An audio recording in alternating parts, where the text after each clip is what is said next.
Gaya man ang uli ng mga bataan. Tulog ko na.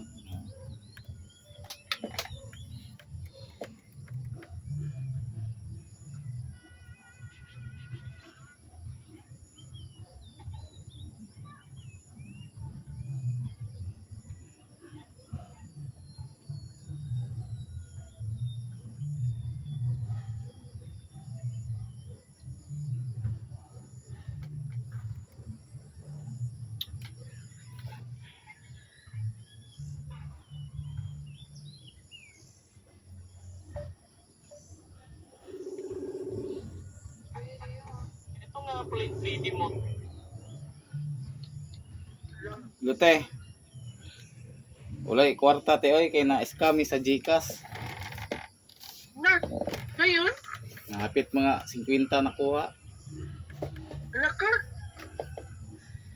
Kanang withdraw dito sa bukid ba unya. Nay resibo pero edited ra. Ngayon? Amo gani na musaka miron mo amo pa sumunan.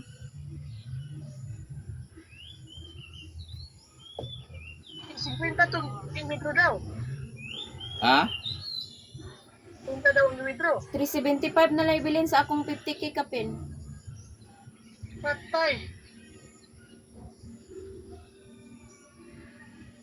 Namata na mga bata? Wala pa, tulog ka ayo. Dugay ka mga tulog kay magkusunganay. Sige kung badlo nga, tulog na mo, ay magkusunganay silang tulog. Nagdula pa. Ulay kwarta eh.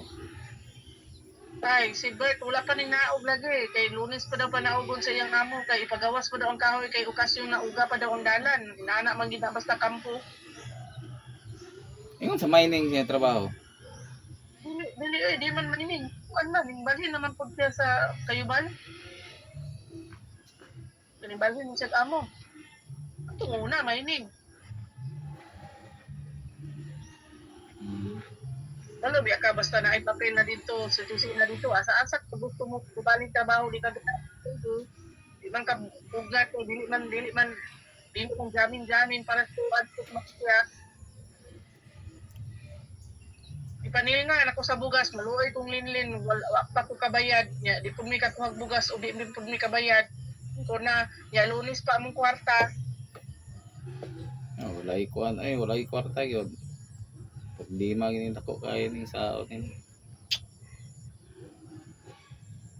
Dili gyud kumpiyansa ng GCash kay basin Labi na mabisi manggug ko nya naanay resibo di maingon na lamang ko thumbs up na lamang ko diretso di man ako i-check kay labi na busy ko sa live daghan akong viewers di man naman ako i-check. taga Bukid